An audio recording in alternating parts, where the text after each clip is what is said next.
Un sueño parecido no volverá. Y me pintaba la mano y la cara de azul. Y de provincia en el viento la vida me llevó. Y me echó a volar en el cielo infinito.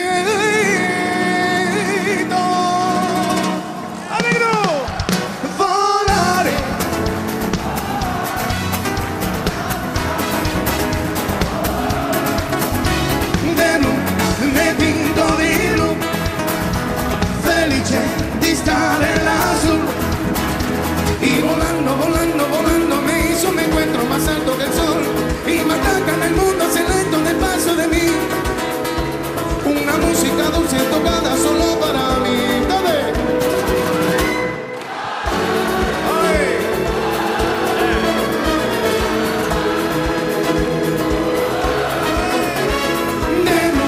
Me pinto di blu felice di stare lassù, me pinto di blu, felice di stare lassù.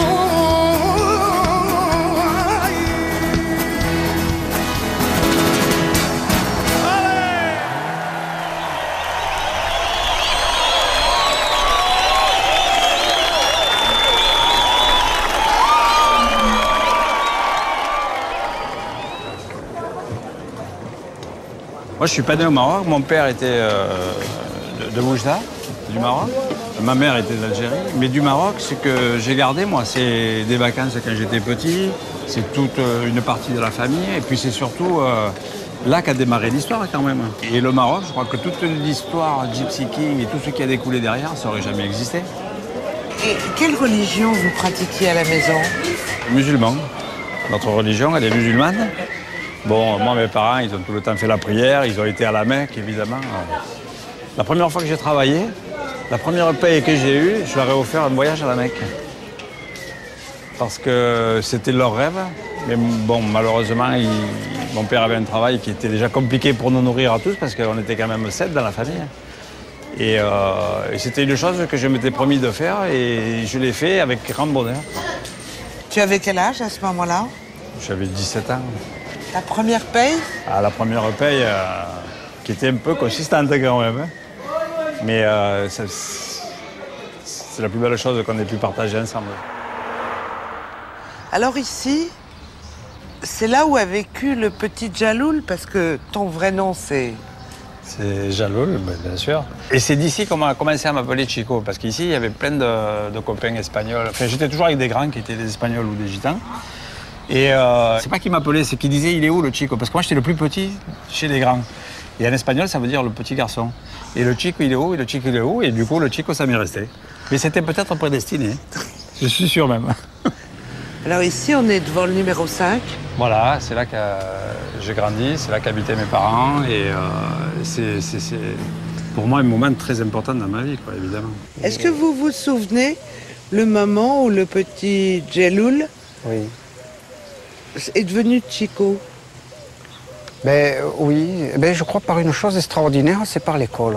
C'est là où il a rencontré justement en classe Nicolas, tous ses beaux-frères en fait. Et là, je pense qu'il y a eu un déclic qui s'est fait, quoi. Il a appris leur langue, il leur a appris leur musique. Et l'école, c'est très intéressant pour ça, parce que quand on est enfant, tout passe, quoi. On se mélange et puis ça donne le résultat qu'on connaît aussi. Quand le petit Djaloul devient Chico, il part d'ici pour aller où? Il part d'ici pour aller chez les Gitans, pour aller chez la famille Reyes. Ceci dit, j'y allais très souvent parce que j'avais une tante qui habitait dans le quartier de la Roquette, où habitait la famille Reyes. Elle habitait dans la rue des Pilotes, et juste la rue d'après, c'était la rue des Douaniers, où habitaient les Reyes. Et j'ai passé, alors là, les 3/4 de mon temps, c'était là-bas, quoi. Mais ceci dit, quand moi ici, donc je m'appelais Djaloul, et un de mes copains un jour est arrivé, il a sonné à la porte, et il a dit, mais je voudrais... Il n'y a pas de Chico? Et ma mère, elle était en train de cuisiner, elle lui a mis un coup de casserole, et elle a dit, ici, il n'y a pas de Chico, c'est Djaloul, ici. Avec Chico, on a 1 an de différence. Je suis son aîné d'1 an. Donc on a partagé les mêmes jeux, on a partagé les mêmes ruelles, on a partagé les mêmes couleurs de cette ville et les mêmes sonorités de cette ville. C'était ces ruelles de la Roquette, c'était ce cœur historique d'Arles. Et mes copains d'enfance, mes copains de jeu, c'était les gitans. Il n'y avait pas de barrière. On jouait tous ensemble dans la rue, soit aux Indiens, aux cow-boys, soit à la balle, au ballon. Et donc, à la musique aussi, on entendait ces sonorités qui venaient un petit peu de cette Méditerranée élargie. Et voilà, on a partagé ça. J'ai connu tous les frères Reyes sans savoir qu'ils étaient frères. Et je me suis retrouvé un jour chez eux. Et je les voyais rentrer un par un, et ils me disaient c'est mon frère, c'est mon frère. Je disais mais je le crois pas quoi. Et d'un coup il rentre le père, et alors lui ça a été la cerise sur le gâteau. La famille Reyes habitait une maison qui était inclue dans le pâté de maison dans laquelle nous avions la fabrique de tissus. Donc on avait tout le pâté de maison, sauf la petite maison des Reyes au milieu. Et c'est là où j'ai connu Chico. Et au début, ils n'avaient pas d'argent, ils étaient fauchés, c'était... Et ils jouaient, j'ai changé des chemises. C'est-à-dire, ils venaient jouer pour nous et je leur donnais des chemises. Donc on les a habillés comme ça au début, tout ça. Vous vous êtes connus quand vous étiez enfant? Oh, je devais avoir 14 ans, lui devait avoir 17 ans à peu près. Oui. Après, il a commencé à connaître la famille. Il faisait partie de la famille, quoi, quelque part. C'est ça. Et ainsi de suite. Après, il a connu ma sœur, ils se sont mis ensemble. Il a 4 enfants avec lui. 2 garçons, 2 filles. Avec votre sœur? Marthe, oui. Après, il est rentré, bon, il a fait partie de la famille. Et ton père, l'idée de te voir à ce moment-là, être musicien Mon père, au début, il n'a jamais compris. D'abord, quand je lui ai dit que j'allais faire de la musique, il me disait mais musicien, mais mon fils, c'est pas un métier. Tu vas pas faire de la musique. Fais comme ton cousin, des CAP, il faut apprendre un métier. Mais la musique, c'est pas un métier. Tu imagines hein?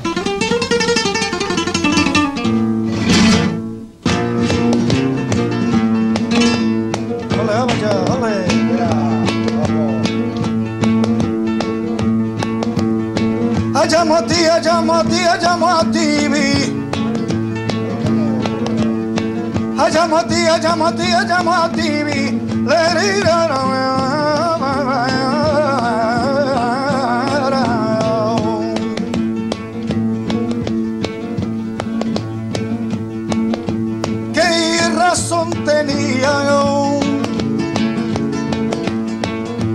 La pena y tradora yo. El niño sufre por la salvadora yo. Je vois un jour venir 7 petits gars avec 7 petites guitares, avec Chico en tête, qui arrivent dans mon établissement. Et là, ils me demandent timidement, est-ce qu'on peut jouer? Je lui dis oui. Et là, ils ont commencé à jouer discrètement, et déjà avec leur talent, malgré tout. Parce que les gens les ont beaucoup appréciés. Et la saison suivante, ils sont revenus. Donc, pendant 4-5 ans, ils ont logé sur mon terrain. Et là, on a fait des soirées. Ils sont connus, Brigitte Bardot, elle est venue, on a fait des paellas dans ce terrain, carrément dans leur camp gitan. Car ils avaient fait un camp gitan. Regarde.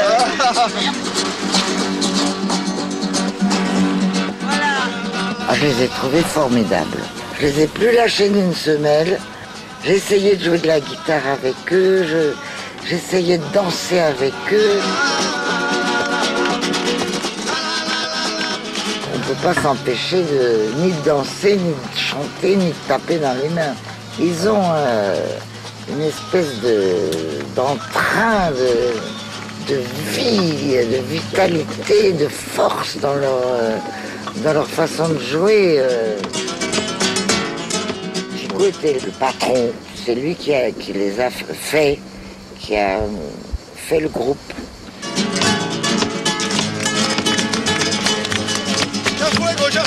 On est devenus plus qu'amis, je veux dire. Chico, c'est comme un frère pour moi. Moi, je suis comme une sœur pour lui. Et il a toujours été présent quand j'ai eu besoin de lui pour n'importe quoi, quelque chose, une fête. Ils avaient des engagements de Villa Saint-Tropez. Et quand ils y allaient, je me mettais dans la troupe, pieds nus, avec une grande jupe qui virevoltait dans tous les sens, les cheveux en pagaille et des grandes boucles d'oreilles dorées. Nous, on arrive, bon, moi à l'époque, j'avais pas mon truc, je danse et tout. Derrière, tacadagala.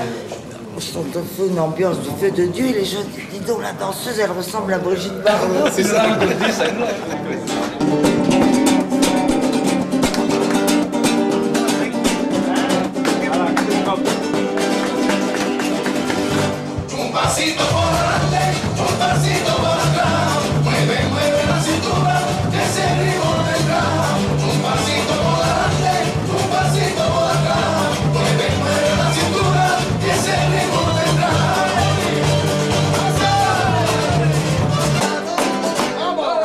Pour nous, ça a commencé, donc, bon, bien sûr, la fête des Saintes-Maries, la fête des Gitans.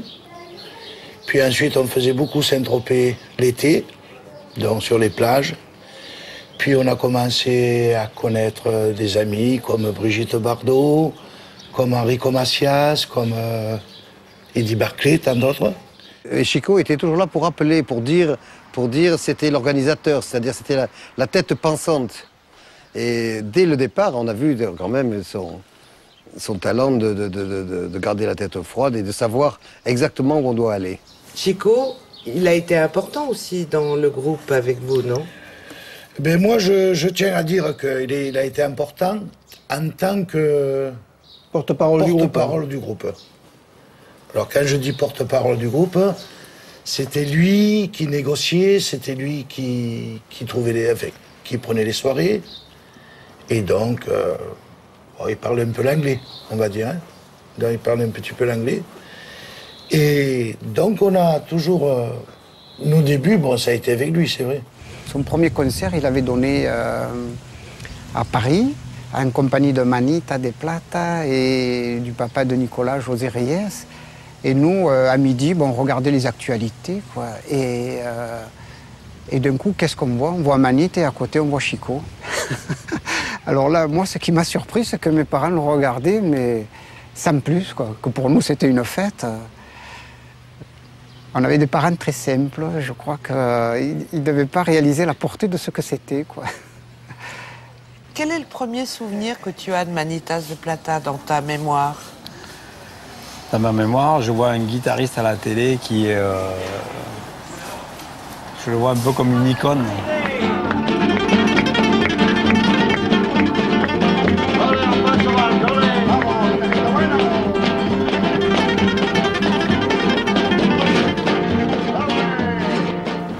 Je vois ce personnage qui joue avec ses doigts, qui est incroyable, incroyable. Et jamais de ma vie, j'aurais pensé à ce moment-là être un jour à côté de lui, jouer avec lui, et l'emmener avec moi, et le rencontrer. C'est encore un cadeau que m'a fait le bon Dieu.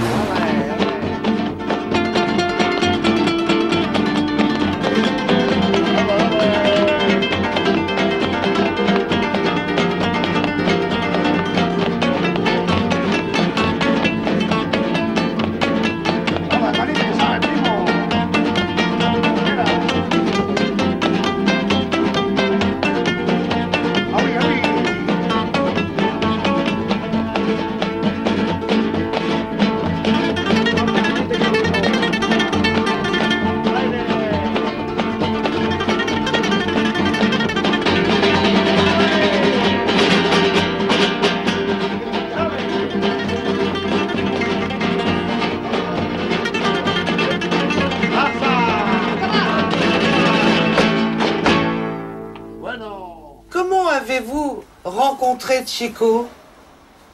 Celui qui m'a rencontré à moi plutôt. Oui, oui. Comment s'est passée la rencontre? Ben, c'est la famille. Hein. C'est pour ça. Voilà, et il me fait travailler comme il veut, hein, c'est tout. Il vous fait travailler? Bien sûr. C'est pas vous qui le faites travailler? C'est pareil, quoi. C'est pareil. Mais c'est vrai que moi, j'ai toujours grand plaisir à l'inviter chaque fois que je peux. Il est venu à l'Olympia, il est venu en Amérique du Sud, on a été partout en Europe. Et pour moi, c'est comme un rêve parce que quand j'étais tout petit, c'est lui qui était notre guide musical. Et c'est un personnage incroyable. Est-ce que vous avez appris la musique? Non, je ne sais pas lire. Alors, je n'ai pas appris la musique. J'apprends la guitare, je joue, mais qu'est-ce que je joue, je ne sais rien, mais je joue. Et vous pouvez créer et... Je mets pareil. J'ai 30 disques et je mets pareil. Si je vous demande de m'expliquer, si c'est possible... Expliquer quoi? La musique des gitans. Qu'est-ce que vous diriez pour me l'expliquer? Bon, mais c'est difficile. Moi, je donne la guitare à un gitan, il joue. Mais quoi, ça y est, il joue.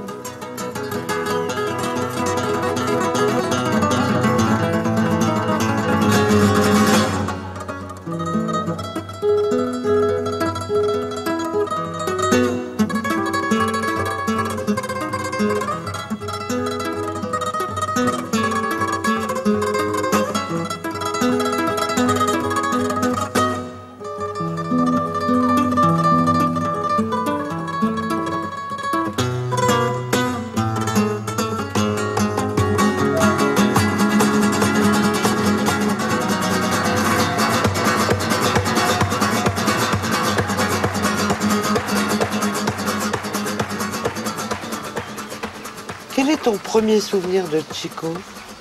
Premier souvenir, on habitait à la campagne.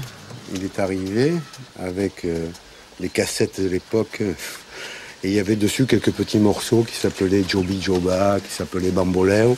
J'ai jamais eu l'oreille très musicale. Il m'a fait écouter ça, il m'a dit, tu sais ça, c'est bien, ça peut être des tubes. Effectivement, un an plus tard, ils étaient numéro 1 mondial de vente, quoi. Un jour, on parlait, on était chez un copain. C'était avant le succès des Gypsy Kings. Et qu'est-ce que vous faites pas? Et je lui ai dit, je devais faire un festival de musique gitane à Arles, puis finalement, ça marche pas. Et il m'a dit, mais pourquoi tu viens pas à Nîmes?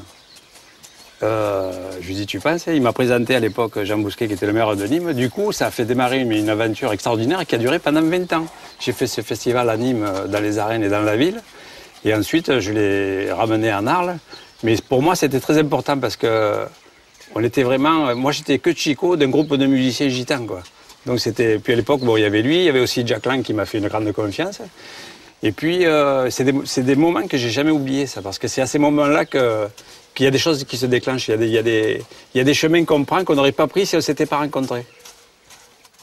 En 1985-86, vous étiez le maire de la ville de Nîmes. Et à ce moment-là, vous avez rencontré Chico. Vous vous en souvenez? Oui, très très bien, oui. Un peu intrigué parce qu'il venait me parler de monter un orchestre gitan, ce qu'on n'avait jamais vu. On avait vu des groupes de gitans, mais pas un orchestre gitan. C'était très intéressant parce que dans cette ville cosmopolite comme Nîmes, avec les gitans, les Italiens, les Espagnols, et aussi ensuite les harkis, quoi. Il y avait comme une communauté très mélangée, très colorée. Et donc, effectivement, cette musique intéressait tout le monde. Je crois que ça a été un espèce de moment incroyable qu'on a vécu dans les années 80-90. Hein. La Movida. La Movida, d'un seul coup, il y a eu plein de gens qui sont arrivés en même temps et avec la même passion de la fête. Et puis toujours, puis dans le même, comment dire, la même ambiance. Alors il y avait les Gypsy Kings qui exposaient. Il y avait Christian Lacroix qui explosait, il y avait Marie-Sara qui prenait l'alternative, la Feria de Nîmes qui explosait. Il y a eu tout un tas d'artistes qui sont arrivés au même moment qui ont fait qu'il y a eu une movida incroyable dans ces années-là et c'est là qu'on a tous commencé vraiment à exister. Ce garçon qui, dans une période de sa vie où l'école ne le passionnait pas, s'est retrouvé avec des gitans et notamment Reyes qui l'a initié à cette musique-là. Et progressivement, il est devenu, lui, le jeune beurre, plus gitan qu'un gitan. C'est extraordinaire cette histoire. Vous êtes, la plupart d'entre vous, de vrais gitans. Oui. Et Chico, il est d'origine marocaine et algérienne. Ça n'a jamais posé de problème entre vous? Et non, parce qu'on a la même malgré tout ça, moi je parle que ce soit les pays orientaux et nous, les Gitans, on a été quand même un peuple qu'on a beaucoup vécu ensemble. Et je trouve qu'on a les mêmes cultures, on a le même respect pour nos parents. On a quand même on a la base, et ils ont les mêmes bases que nous. Même dans la musique, quand on écoute la musique, on se rassemble beaucoup. Quand on va au Maroc, en Algérie, les gens, ils sont heureux de notre musique. Et on a fait beaucoup de mélanges avec eux.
Vous étiez avec Manitas de Platas pendant 10 ans. Comment et quand avez-vous rencontré Chico? Quand justement j'étais avec Manitas de Platas, Chico a créé le groupe des Gypsy Kings. Et quand il a créé, personne n'en voulait. Il m'a téléphoné en me disant « Bernard, viens voir, j'ai un groupe qui est superbe, les Gypsy Kings ». Et même moi, j'y ai cru qu'à moitié. Mais comme j'étais déjà avec les Gitans, j'ai dit « Chico, non, ça va, les Gitans, j'ai déjà Manitas, ça suffit ». Il m'a dit, mais viens me voir, je fais un gala de démonstration au Gros du Roi. Je me souviendrai toujours dans les arènes du Gros du Roi. Et le week-end où faisait sa démonstration, j'avais des amis à la maison. J'ai dit, tiens, je vais vous amener voir un groupe de Gitans. Et on y est allé, mais vraiment comme quelqu'un qui va à la pêche. Hein. C'était une sortie. Et puis j'étais stupéfait de voir une équipe de jeunes, beaux, magnifiques, habillés. Et vraiment, ça sortait de l'ordinaire. Moi qui étais toujours habitué à mes Gitans, la guitare, les chaussures, et puis point final. Là, c'était vraiment une autre classe. Et c'était quoi, les frères Reyes? Les Reyes, et les Baliardo et Chico, c'était Gypsy King. Juste après, le groupe Los Reyes. Alors j'ai dit, ok, on va faire un essai. Et j'ai cru, il n'y avait pas grand monde dans la salle, mais j'ai dit, on va faire un essai. Et j'ai prospecté partout. Mais vraiment, j'ai prospecté et les gens m'appelaient. Ouais, ton groupe de jeunes, là, c'est sympa, mais est-ce que Manitas, il est libre telle date? Et j'arrivais pas à placer Gypsy King. Jamais. Personne n'en voulait. En plus, un nom américain. Qui voulait ça? Personne. Hein. J'aurais vendu Los Reyes ou Los Baliardo, c'était plus facile, mais Gypsy King. Et un jour, hop, ça a marché. On a fait Pau, une MJC à Pau. Et vraiment, ça a été un succès énorme, énorme, énorme, énorme. Et Manitas me dit, mais Bernard, qu'est-ce que tu fais avec ces enfants? L'artiste, c'est moi. Et j'ai dit, Manitas, c'est vrai. Avec Manitas, je faisais le tour du monde, hein, sans discontinuer. Et j'ai dit à Chico, la vérité, je ne peux pas continuer avec toi, parce que Manitas, tu sais, les artistes, chacun tire un peu sa couverture à soi. J'ai dit, je reste avec Manitas. Il m'a dit, c'est dommage. Effectivement, un an après, même pas 8 mois après, le téléphone, mais toute la journée. Allô Bernard, ton petit groupe là, tu sais, on peut faire un essai? Ah non, appelez Monsieur Martinez. Et ça a duré 2 mois et demi où ça a été infernal. Plus personne ne voulait du Manitas, c'était Gypsy King. Le succès pour vous, a commencé quand? Le succès, il a commencé 88, on va dire 88. Il y a eu le succès de Bamboléo, la chanson Bamboléo, qui nous a permis avec Joby Joba d'aller aux États-Unis, par exemple. On n'était pas sûr, hein, je vous dis franchement, on n'était pas sûr.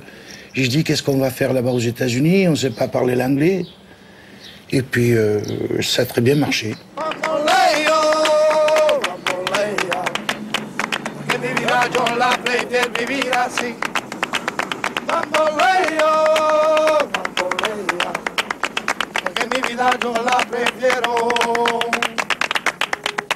Vivir así.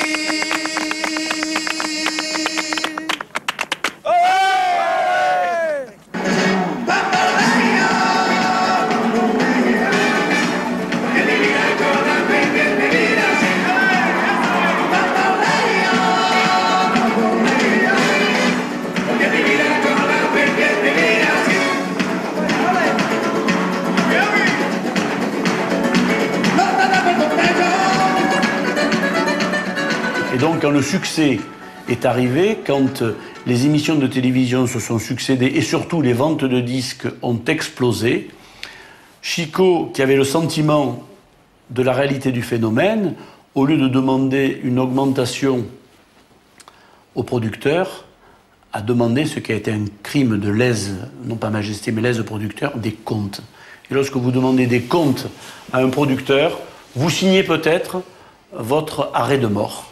Alors que Chico était à l'époque le mandataire de l'ensemble du groupe pour demander des comptes, ils se sont rendus compte qu'il valait mieux diviser pour régner, c'était les Horaces et les Curiaces. Et en séparant Chico des autres, ils parvenaient bien entendu à leur fin, laissant croire à ces gentils musiciens que s'il manquait de l'argent, c'était que Chico les avait pris et ne les avait pas rendus. Or, toutes les expertises, toutes les procédures qui pendant des années nous ont opposés, jamais un centime a été détourné par Chico. Et donc les promoteurs, les producteurs plutôt, ont saisi l'occasion qui leur a été donnée de se débarrasser de Chico en disant « c'est lui le voleur, ce n'est pas lui le musicien, il n'est pas gitan, il est arabe ». Et dans ces conditions, un beau jour, et alors que nous étions en procès contre les producteurs, nous avons appris que les Reyes et les Bayardo se désolidarisaient de nos procédures. Et donc, à partir de là, le divorce a été, disons, sinon consommé, du moins constaté. Et à partir de là, les procédures se sont multipliées. Lui, il n'a pas jugé, mais il m'a dit, tu sais, je pense qu'ils sont très fragiles. Et le succès aidant, malheureusement, on perd pied quoi, là-dedans. On oublie un petit peu quoi, par là où on est passé. À l'époque, je me souviens, c'était des petits moyens. Et puis quand il fallait partager un bout de pain, eh bien, chacun avait son morceau. Quoi. Et puis une fois qu'il y a beaucoup d'argent, etc., alors là, c'est plus pareil. C'est dommage. Tout le monde est là, cramponné, là, comme des sangsues. C'est terrible. Vous regrettez pas aujourd'hui cette séparation? Non. Non, la vérité, non. Non, franchement, non. Non, on ne regrette pas. On est bien comme on est. La vérité, non. On est bien comme on est. Bon, on a vu que ça continue pour nous, quoi, derrière, je veux dire. Parce que lui, quelque part, on se demande s'il ne regrette pas. Et pourtant, ça marche bien pour lui aussi. Hein. Oui. Ben oui, ben oui, j'en doute pas, j'en doute pas. Mais c'est vrai que si on va chercher la réalité, j'aurais préféré ce groupe tel qu'il était. J'ai trouvé ça forcément dommage, et pendant longtemps, parce que c'était une belle histoire de famille. Et en même temps, c'est sans jugement non plus, parce que la vie, le parcours des gens, on le sait dans le milieu artistique. On a vu les Stones, on a vu les Beatles, on a vu plein de gens qui se sont séparés, parce que je pense que les gens, à un moment donné, prennent des chemins qui sont différents. Mais ça n'a rien enlevé ni à la force de Nicolas, de Pacha et des autres, et rien enlevé à la force de Chico. Et c'est envisageable qu'un jour, on retrouve ensemble Chico et les Gypsy Kings?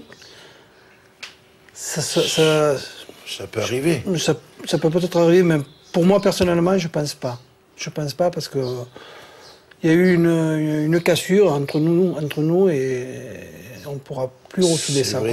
C'est vrai que la cassure, bon, j'aurais pu dire ça, Mais il a été là-bas à la cachère, donc...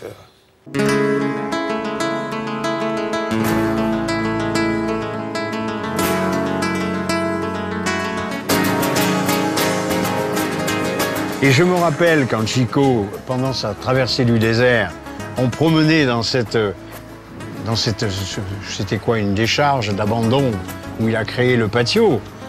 Et il me dit, voilà, là, je vais faire ça, je vais faire ça. Bon, je le laisse rêver. Mais, et en fait, il a créé le patio aussi, c'est quand même un grand mérite, hein.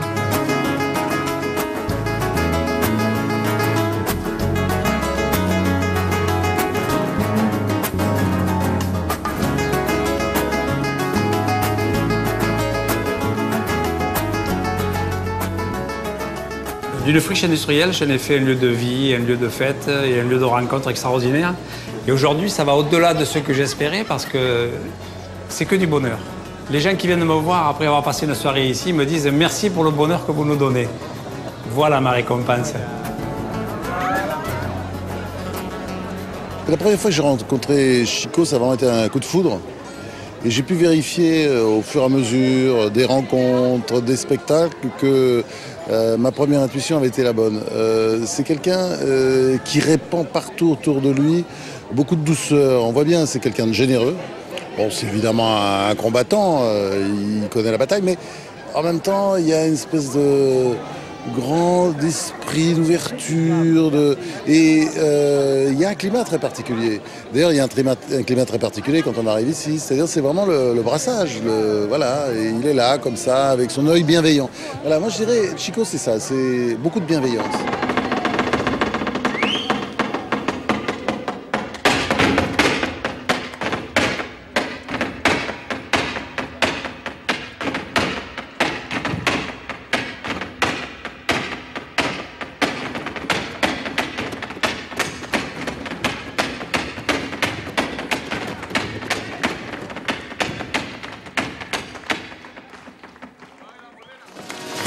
Cuando se enmarea dolores, cuando se quema de amores, cuando se enmarea su vela, cuando se enmarea dolores, cuando se enmarea dolores, cuando se quema de amores, cuando se enmarea su vela, cuando se enmarea dolores. Baila, baila, baila, baila, baila, baila, bailame, esa rumba taitana, que yo siempre cantaré, pero yo siempre cantaré, pero yo siempre cantaré. Esa rumba taitana que yo siempre cantaré.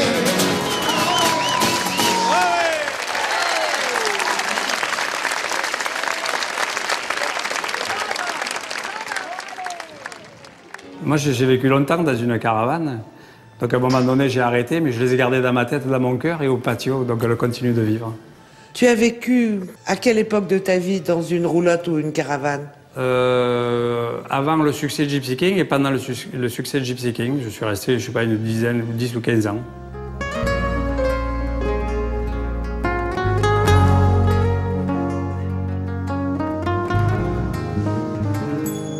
C'est une carte postale vivante pour moi, la Camargue.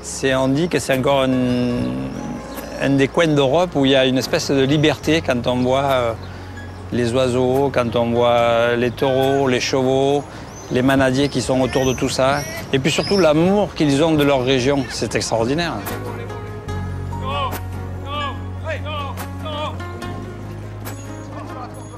Pour moi, j'ai fait le tour de la planète, mais ma région, Arles, la Camargue, aujourd'hui les Alpilles, ce sont des endroits où j'ai vraiment besoin de revenir pour me ressourcer. Vous savez, quand on a des racines, c'est important de venir s'y replonger. Parce que de là, on peut repartir partout, quoi.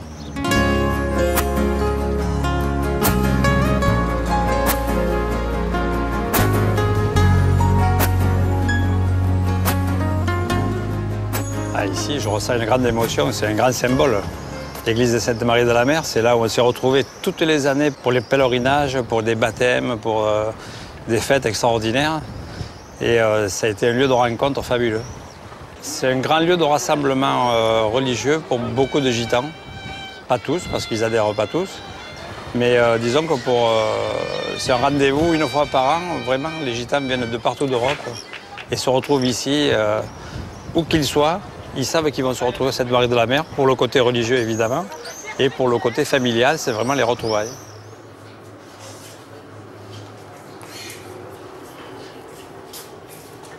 Sainte Sarah, on dit que c'est la patronne des gitans. Et une vierge noire, c'est étonnant, non? Et une vierge noire, mais c'est un beau symbole, une vierge noire. C'est ça qu'il fallait depuis le début.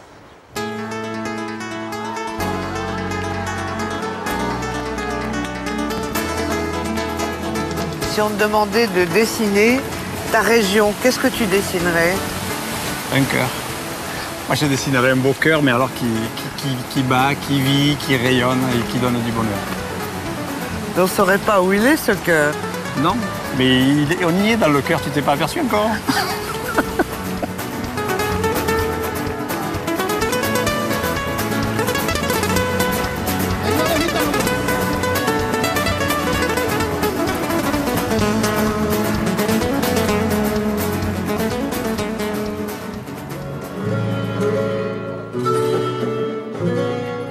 On passe, Manolo, bombarde, je te jure, on a 2 minutes, on monte la main.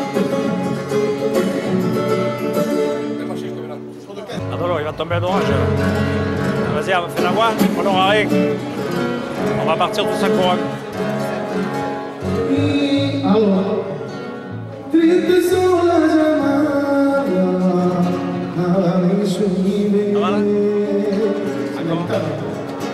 Monte-le la guitare, monte un peu la guitare.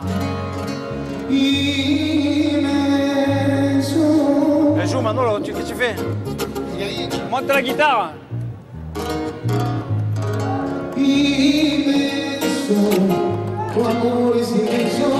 Elle n'y est pas la guitare Manolo en façade. C'est bon? C'est bon. À Mal, ce que je pourrais dire, c'est qu'il est très dur avec ses musiciens. Mais ce qui permet au groupe d'ailleurs d'exister depuis 18 ans. Dur, mais juste. En bien, c'est quelqu'un qui est respectueux. Et quand on a été au plus bas, parce qu'on a été au plus bas, on a eu des procès épouvantables avec Gypsy King en l'occurrence, on a perdu des sommes. N'importe qui se jette d'un pont. Chico disait, ouais, quand on est à mort, on remonte. Et cette façon de toujours vouloir remonter fait que on est là. Chico, pour moi, c'est un alchimiste. C'est l'alchimiste des sonorités.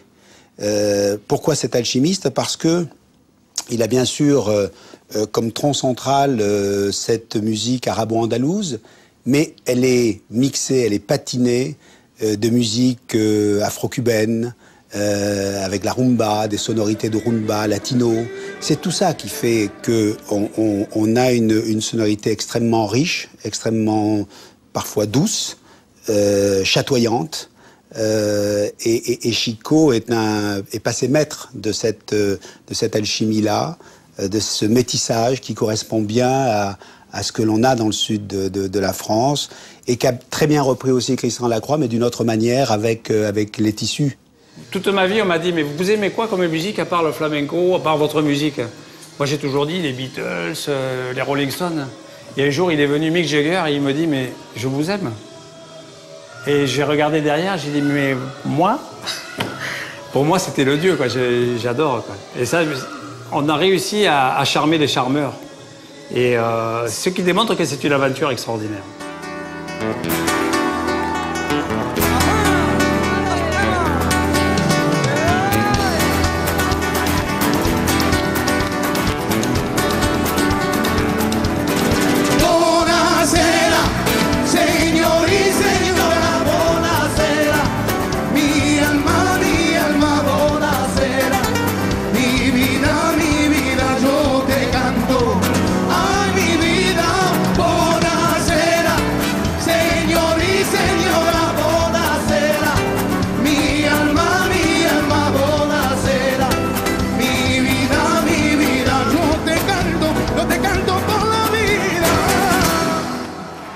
Quand on est gitan, quand on est dans le groupe de Chico et des Gypsy, est-ce qu'on travaille sa voix en dehors des concerts? Sincèrement, non.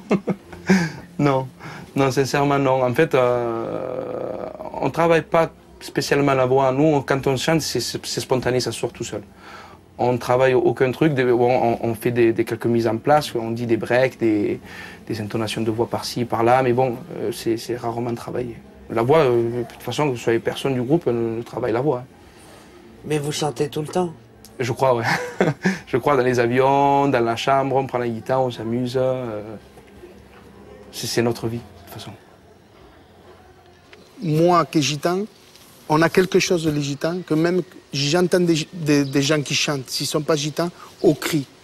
Au premier mot, je sais s'il est gitan ou pas gitan. Vous me dites pourquoi et comment, je ne sais pas, mais on a un cri, il y a quelque chose dedans qu'on ne peut pas exprimer.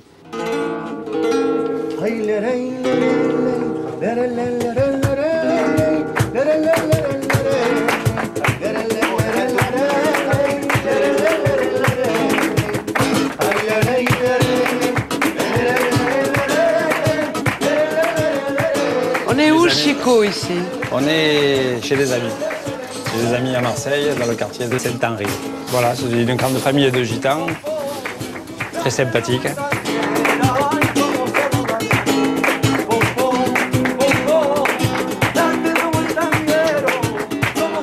Ce qui représente Chico actuellement, c'est l'image qui peut véhiculer comme ça du flamenco, au-delà des frontières, notamment en Amérique aussi.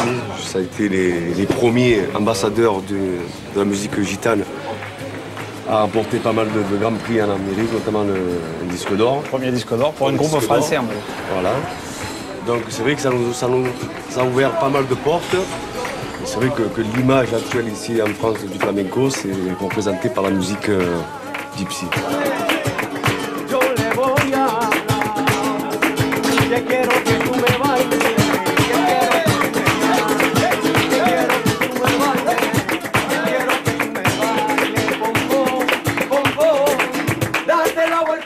La différence, c'est qu'il y en a qui viennent des Catalans et nous d'Andalousie.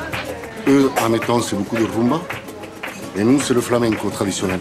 Mais à un moment donné, je crois que les deux passions se rejoignent et on n'en fait qu'un. On est tous des gitans, quoi.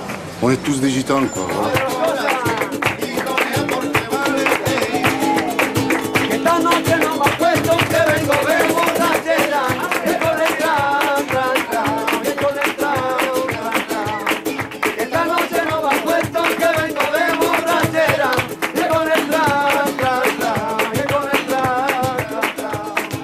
C'est grâce à Chico, à notre cousin, que nous les gitans, avant, on était des tigans, on était des voyageurs, c'est vrai. On était en bas de l'échelle, on était des voleurs de poules. Et grâce à eux, on est monté au-dessus de l'échelle. Et je les félicite.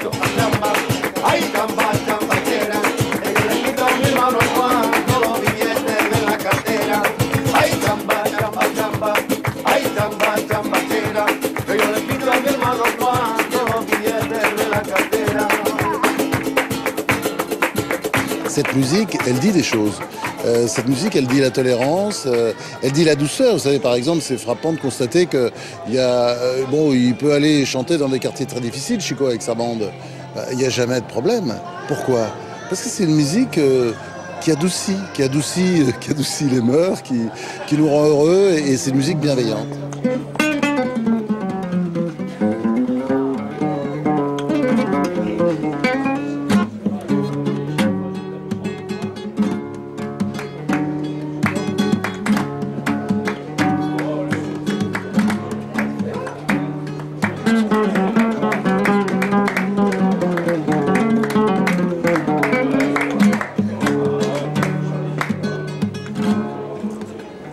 Chico et Hondo, vous vous êtes rencontrés comment?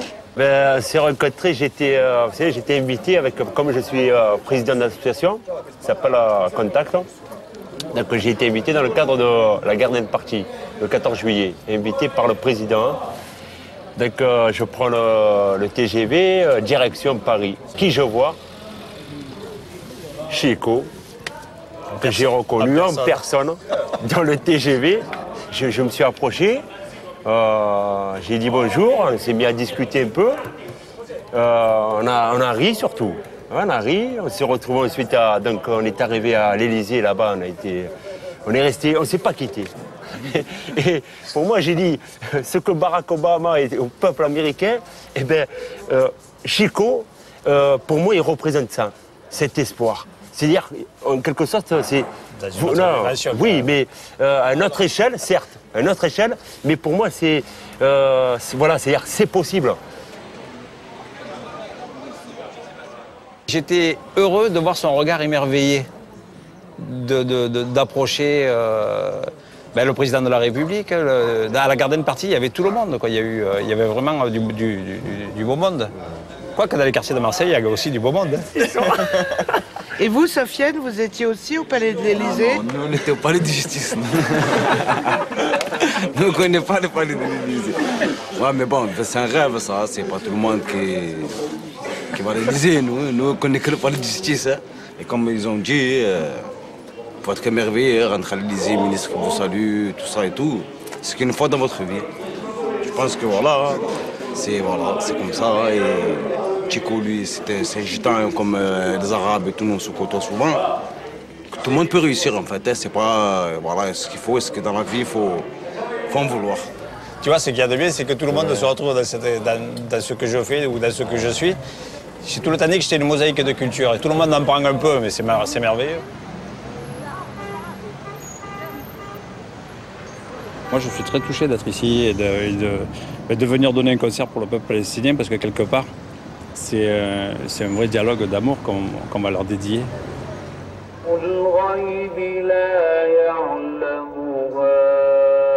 Alors on est dans un endroit qui s'appelle le Moukata. C'est là où Arafat a passé ses derniers jours et il est mort. Et c'est ici son tombeau, son mausolée et un endroit qui est devenu l'endroit le plus visité de Ramallah.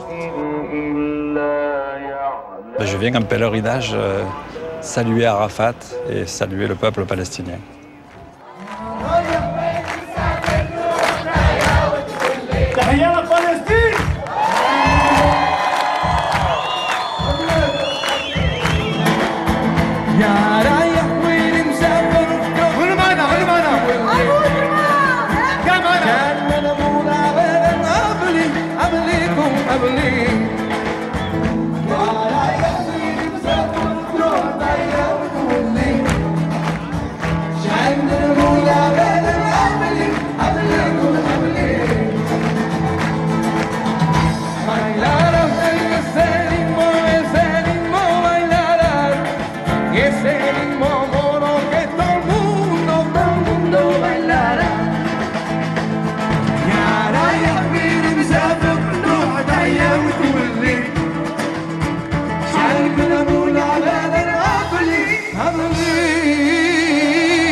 Qu'est-ce que tu ressens dans cette ville, à regarder à la fois la vieille ville, la nouvelle ville, le mur bien sûr, et pas celui des Lamentations? Ouais, non mais moi alors ce mur-là, c'est une tragédie pour moi parce que voir comment un mur peut séparer encore de nos jours. Moi j'étais heureux quand le mur de Berlin est tombé et aujourd'hui on revoit un mur qui sépare un peuple quelque part parce qu'il y a des familles qui habitent d'un côté, les enfants de l'autre. Enfin, c'est incroyable.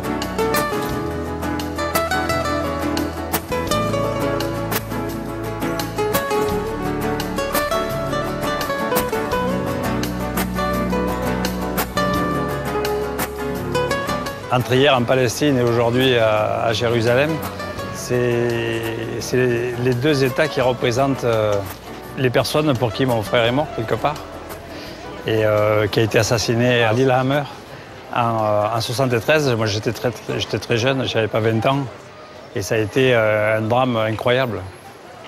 Il a été assassiné par erreur. Par erreur, les Israéliens, le Mossad l'ont pris pour un terroriste palestinien qu'ils recherchaient. Et ils lui ont trouvé vaguement une ressemblance et ça a suffi pour l'assassiner. Et c'était une erreur, une bavure, une tragédie pour nous. Et ils ont été arrêtés, condamnés, mais jamais excusés. Et j'ai eu la chance de me retrouver à Oslo pour le premier anniversaire du traité de paix entre Shimon Peres et Arafat en 95. Et je leur ai serré la main aux deux. Et je crois que depuis ce jour-là, je crois que c'était une belle image de pardon. Et depuis j'ai été nommé envoyé spécial de l'UNESCO pour la paix l'année d'après, en 96. Ce qui n'a fait que renforcer mes convictions de paix et de tolérance que je vais chanter et promouvoir un petit peu partout dans le monde entier, et spécialement ici.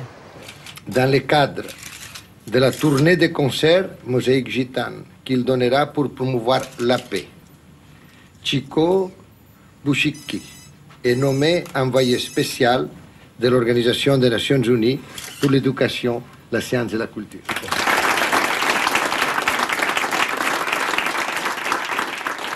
Alors un concert à Ramallah, un concert à Jérusalem. C'est très symbolique, hein. Et on n'a pas fait exprès, on nous a demandé de venir comme ça. Ça montre que quelque part, la musique est le plus beau des dialogues, c'est le dialogue du cœur, et que la culture et la musique en général n'a pas de frontières. Et je crois qu'au contraire, c'est un trait d'union entre les uns et les autres, et c'est aussi une passerelle qu'il faut inviter à franchir. Yo quiero ser, ay, nada más, esperaré.